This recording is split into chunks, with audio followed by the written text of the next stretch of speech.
The only people who don't want to disclose the truth are people with something to hide. I grew up in Cuba under a strong military oppressive dictatorship. So as a teenager, I found myself involved in a revolution.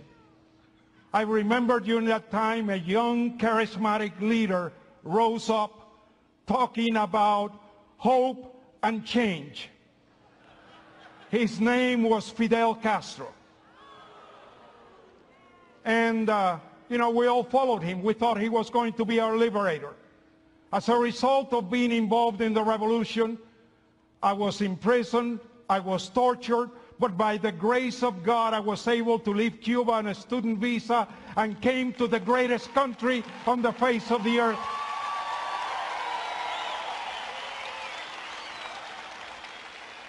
I think the most ominous words I've ever heard was in the last two State of the Union addresses, when our president said, "If Congress does not act, I will act unilaterally."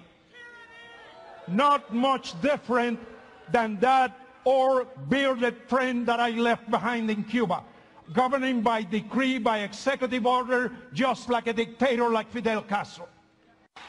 I feel that without a shadow of a doubt, outside of the Bible, the greatest two documents that have ever been penned are the Constitution of the United States and the Declaration of Independence.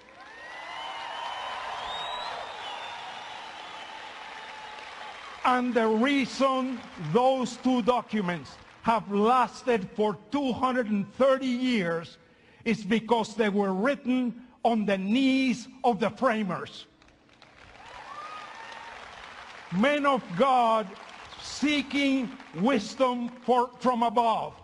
And those truths are as relevant today as they were 230 years ago.